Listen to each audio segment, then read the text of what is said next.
Hi, my name is Felicita Bernier. I'm a registered dietitian working with the San Antonio Food Bank with the Nutrition Education Program.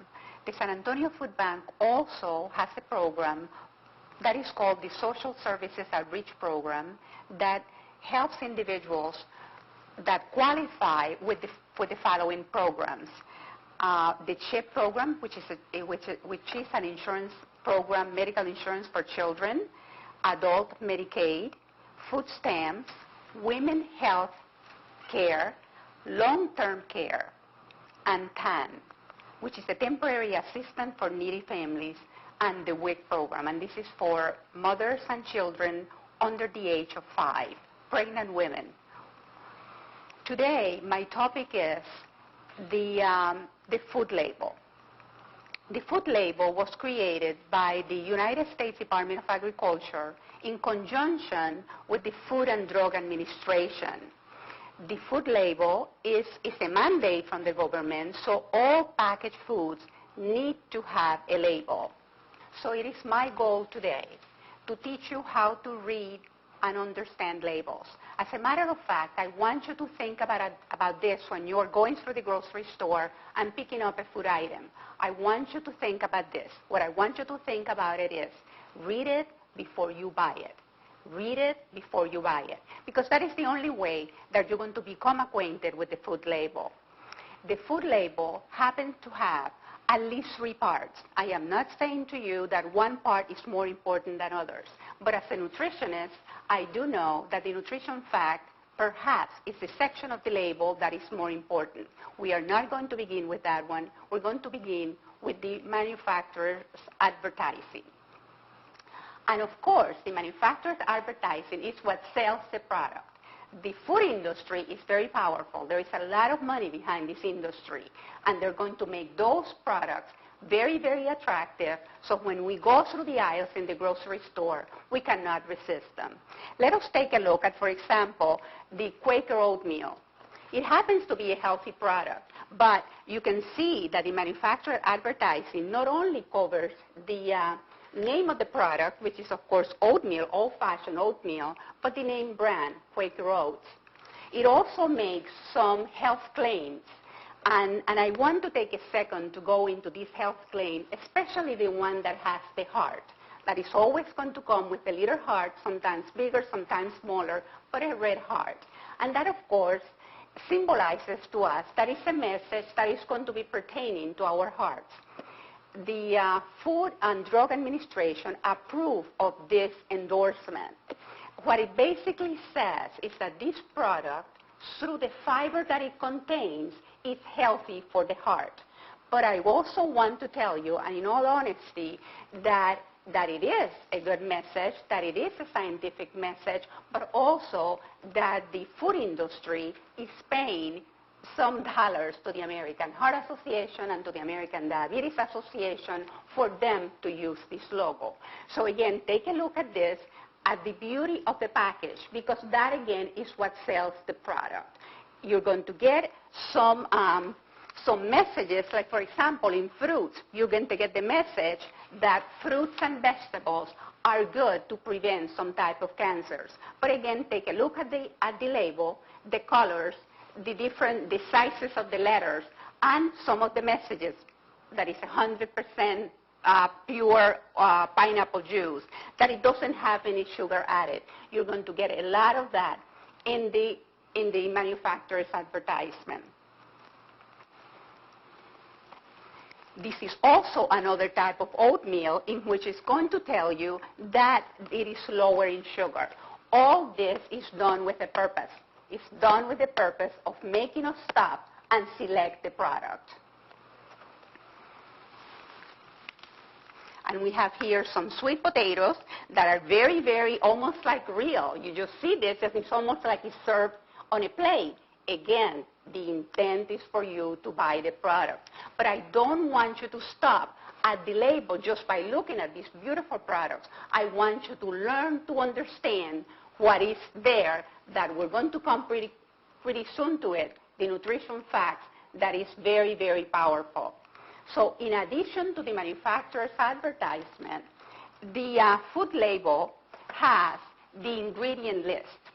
The ingredient list can be found actually anywhere in the label, but most likely it's going to be above or below the nutrition facts. And that is, for example, here we have the nutrition facts, and the ingredient list is right below, right below. In this particular one, we have it right below also. What is important about the ingredient list? It's very important. I told you that the powerful part of the label is the nutrition fact, but this is second. This is second, because in the ingredient list you find every possible food ingredient that forms part of this product. And I also want to share with you that it comes in descending order. All the ingredients are in descending order by weight. And what I mean by that is that the item that the product has most of is going to be number one. I want to bring up here something that I didn't say in the manufacturer's advertisement, and that is that the food industry sometimes plays tricks with us, and we need to learn how to understand what they're trying to do so we can avoid those pitfalls and follow good nutrition practices. There is really no way other than reading the label of finding out what the product is made of if we don't read the label. For example, we have this piece of bread. It's nice and brown. And because the nutrition field is doing a great job disseminating the importance of choosing whole grains, people go to the grocery store and without even thinking, they know it's brown, so they grab it. It is not necessarily whole grain. So I ask you today that the first thing that you have to do is read the label, read the ingredient list, and that is what I brought it up. In the ingredient list, the first word has to be whole for the product to be whole grain. If it says enrich, if it says many things, it doesn't matter. It has to say whole, whole. So think about that. Think about that. There is one more thing that I want to say about the ingredient list that is very important, especially for those individuals that have allergies. It is a mandate by law that the ingredients, right underneath the ingredient list, the manufacturer must specify if this particular product has an ingredient that has a protein that belongs to one of those 8 foods that are the most allergenic foods. And these foods are the milk, the fish, the shellfish, the soybeans, the eggs, the milk. It is important that you realize that. Something else that I want to say, even though I said it was going to be my last point, is that I want you to read the ingredient list. And if by chance you find the word hydrogenated, if you find the word hydrogenated, it doesn't matter what the label says, that it has 0 trans fats. There is trans fats there. What happens is that by law, a food that has less than 0.5 grams of trans fats must read 0. But let us think about this, because I'm going to get back to you later on with this, because this is important, because sometimes we do not follow portion sizes. So I'm going to finish the section of the label of the ingredients to move on to what is dearest to my heart, the nutrition part of the label, the nutrition facts part of the label. Okay, here what we're going to do is that we're going to, hopefully you're going to be able to see this, because I'm going to use a little bit of a poster that is big enough for you to see it. And the nutrition facts label looks something like this. And all of it is important. I don't want you to think that there's some parts more important than others. But the portion size is essential, and I'm going to tell you why is it essential. It is essential because all the nutritional figures, all the values that you see on the label are reflected on that portion size. And it is important because if we consume more than that, then those values do not apply. They need to be multiplied by whatever many times your portion size was. In this particular sample that I have in front of me, the serving size is a container, 1 container.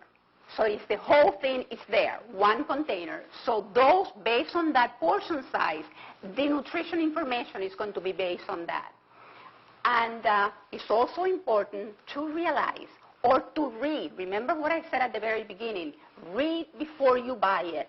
Read before you eat it. It is important that you find out how many servings are in this particular package. As I said before, in the sample that I'm going to be using now, it's going to be one container.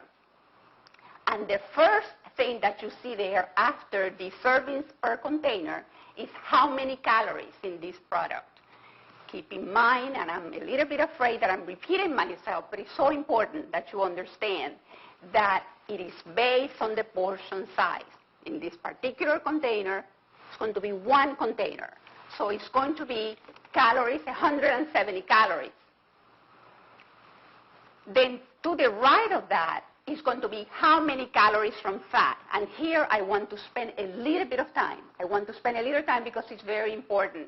It says that it has 15 calories from fat. So that doesn't sound very bad, only because from 170, only 15 calories from fat, that is very, very low. But that is not the case in all the foods that you buy, in all the foods that you consume. For example, I have here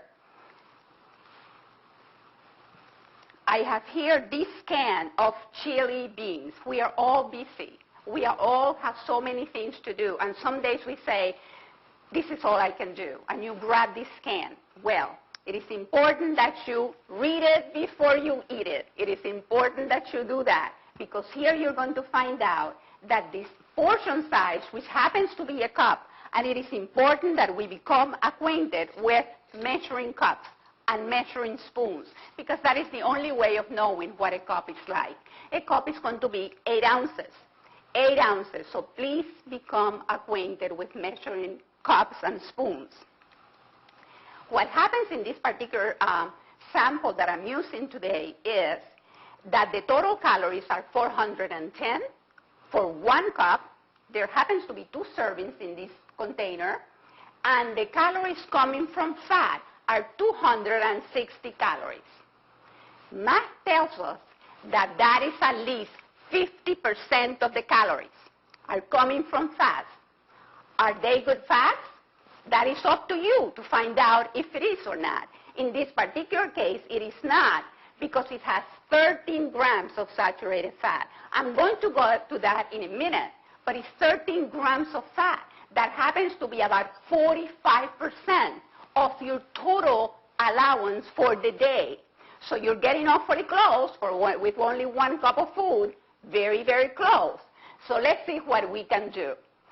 What I want you to do is to pay attention to the type of fat. There are good fats and there are bad fats.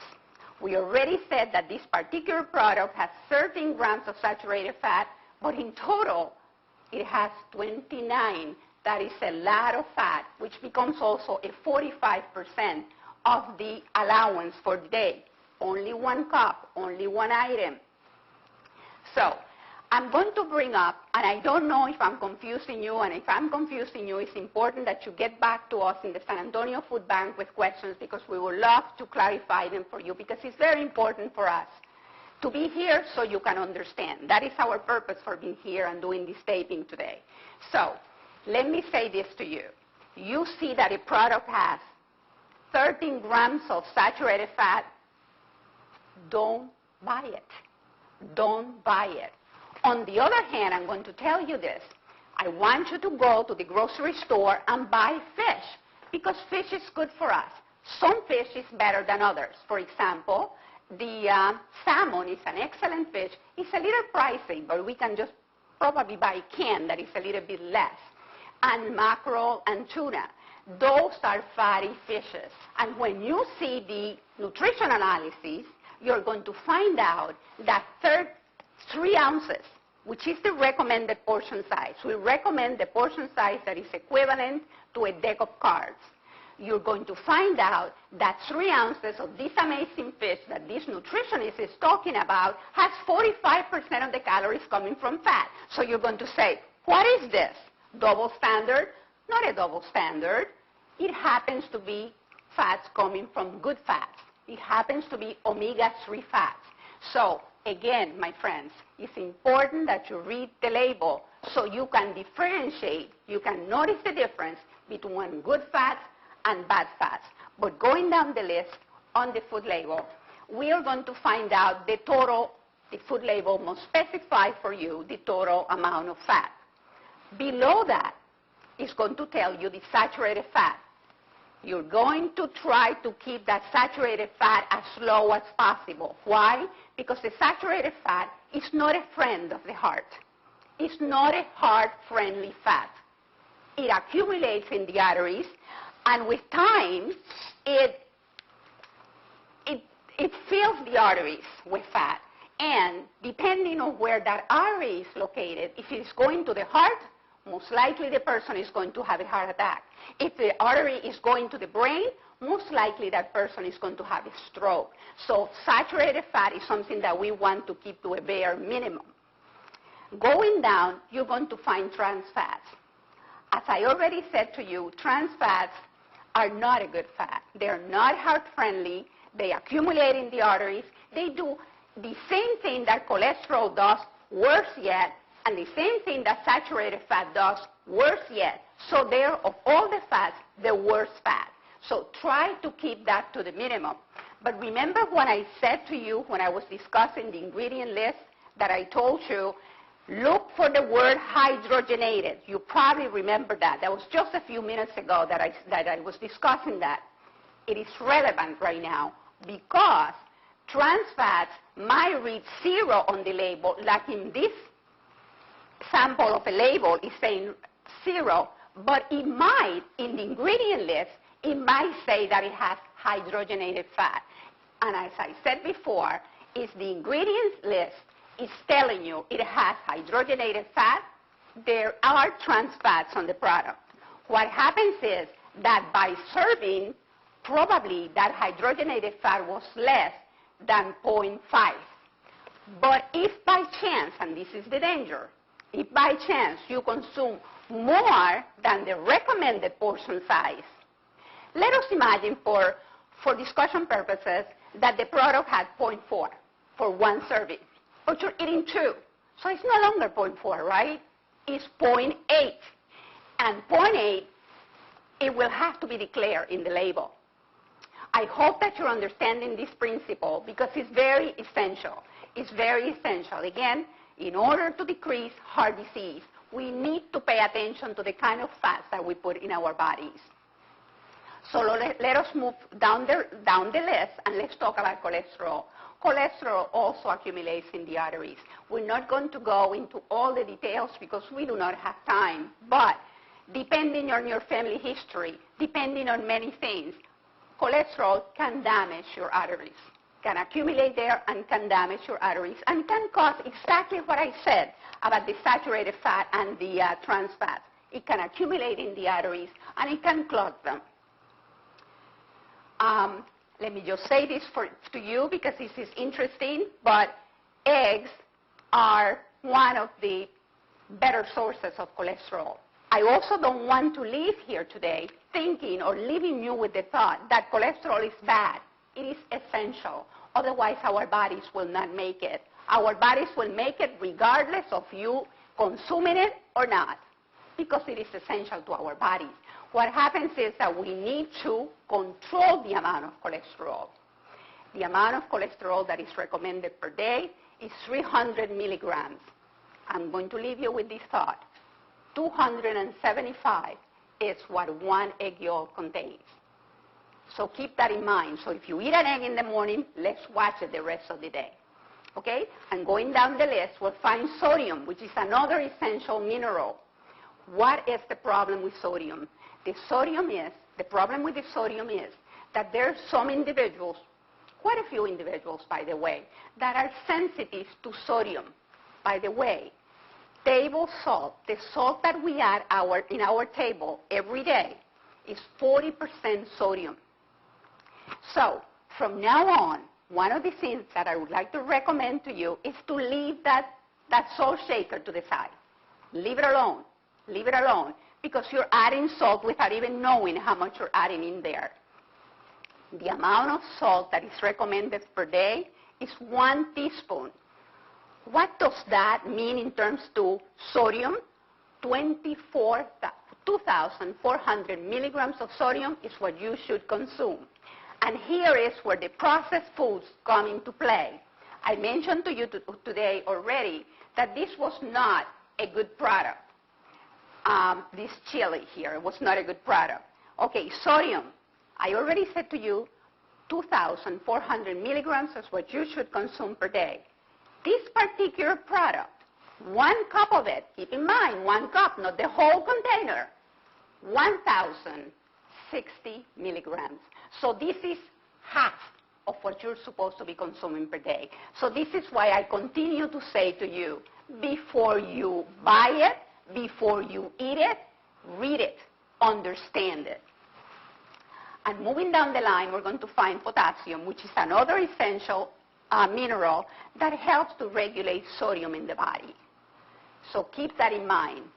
Total carbohydrates, what is included here? These are included the whole grains, the rice, the tortillas, hopefully whole wheat tortillas, corn tortillas, white rice. All those are carbohydrates. Diabetics, if I have a diabetic in the audience, I want you to pay attention, only because in your particular situation, you must regulate the type of carbohydrate that you consume and the amount of carbohydrate that you consume. Sugars. When we say sugars, we're talking about sugars that have been added and natural sugars. In terms of sugars, the things that come to my mind that you have to pay most attention to are the beverages. For example, the sports drinks, the sodas, those are loaded with sugar. We need to keep them down. Why? One reason is that they're empty calories. They don't have any other nutrients to back them up. It's only sugar. Another reason is that when we consume an excessive amount of calories, well above our caloric needs, we're going to start piling some weight. And we need to control that, because obesity is another problem that is on the rise, and we need to try to control that. So for sugar purposes, this is what I'm going to tell you. If the label reads, like in this particular label, it reads 22 grams, I know that is tough. And what is 22 grams? Is that good or is that bad? Let me say this to you. 22 grams are equivalent to 4 teaspoons of sugar. 4 teaspoons of this. 4 teaspoons of this. And this is just this amount. You know that sometimes you drink more than this. After that, we find the protein. We don't have a problem with protein in this country. Or maybe I should say that we do have a problem with protein in this country because we eat way too much of it. Today, what I'm going to say to you is to try to switch from animal sources. The animal sources of protein are better nutritionally. I'm not going to say that is not the case. That is the case. But if you combine a little bit of animal protein with some plant protein, you can have a perfect protein that is better for you. Why? Because plant proteins are lower in fat, and animal proteins are loaded with saturated fat and other kinds of fat. So when you buy your meat, when you buy of course your chicken, you're going to remove the skin. When you buy your meat, always try to buy the lean cuts. After that, we're going to find the different vitamins and the calcium. We know that vitamin A is essential for our eyes. We know that vitamin D is essential for our bones. Try to keep those numbers to add to 100%. But please do not overlook the fact that if you're taking a multivitamin, you're already taking 100% of the need for these vitamins and minerals. So keep that in mind. Calcium. We know that the incidence of osteoporosis is on the rise. Calcium needs to be consumed. What are good sources of calcium? Of course, the milk is an excellent source of calcium. But with the milk we have the problem that the milk comes, regular milk, saturated fat. But we don't have to have that one, right? Because we have 2%, which is still high, but it's definitely better than the whole milk. And of course, we have this skim milk that has everything that you need, the protein, the calcium, because we do not drink milk for their fat. We take it especially for the calcium. And of course, the phosphorus. So you pay attention to that. I hope that you have been able to learn some stuff from me today. I was very happy to be here with you. And I continue to say that if you have any questions, please do not hesitate to call us at the San Antonio Food Bank, as we would love to chat with you about nutrition. Have a good day.